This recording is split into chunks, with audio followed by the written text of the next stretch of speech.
Her laughter is something I will always remember. The laugh that made my heart skip a beat when we were younger was not the kind, melodic laughter I used to adore.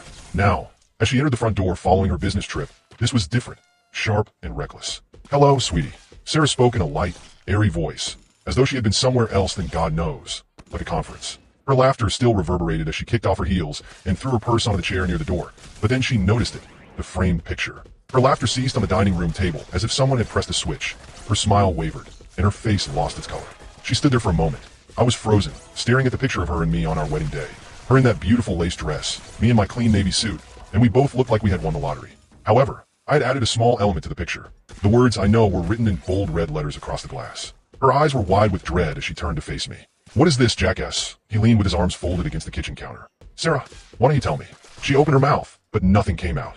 She was trying to figure out how much I knew, what I knew, and how I found out, and I could see her mind spinning. Her voice trembled. "Jack, I don't know what you're talking about." The self-assured facade crumbled as I let out a bitter laugh that even I didn't recognize. "Please don't disparage my intelligence.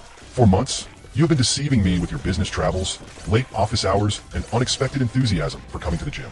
I pointed to the picture, and suddenly disappeared. I took my phone and looked at a string of images, each one more incriminating than the one before it. Sarah's face was creased as she and her business partner Mark held hands at a seaside resort, kissed beneath a cabana, and laughed over drinks at a bar. "I can explain, Jack. I lost my temper. Could you perhaps explain how you've been skulking around with Mark while I've been working late to cover your expensive yoga trips and spa days?" With every syllable, my voice got louder until I was virtually yelling. "You lied to me, Sarah, over and again. Are you simply sorry you were caught? Or do you even feel bad about it?" She moved in my direction. Her hands were raised as if she believed an embrace would help resolve things. "Please allow me to explain, Jack. It is not what it appears to be." I halted her in her tracks by raising a hand. Don't. For the last 2 months, I've gathered all the information I could discover. Are you curious as to why her lips quivered? She didn't respond because I wanted to be certain that I wasn't imagining things or going mad. Things now that I'm certain I've made some choices, even though she was crying. I didn't feel sorry for her because of what she had done. I started by saying, "I've already filed for divorce," in a cool, collected tone. "My lawyer is holding the documents. I would advise you to review the prenuptial agreement you signed before considering appealing it. You will receive them tomorrow." Her expression lowered even more. The prenuptial agreement was unbreakable and was intended to safeguard my family's company in the event of a crisis. She would take what she contributed to the marriage with her. Not much more. "You don't have to do this, Jack," she said in a barely discernible whisper. I paid her no attention. "Second, I've told Mark's wife already." She was slapped across the face by it. She opened and closed her mouth, but nothing came out.